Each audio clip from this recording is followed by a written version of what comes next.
All mothers like to give healthy and nutritious food for their babies. So today, I will show you how to make homemade food for them quick and easy. We start by adding boiled peas.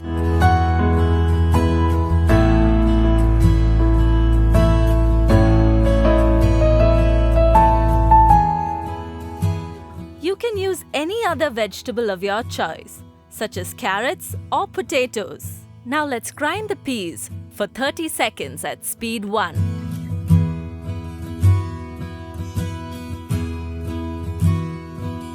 Delicious warm food for your little one.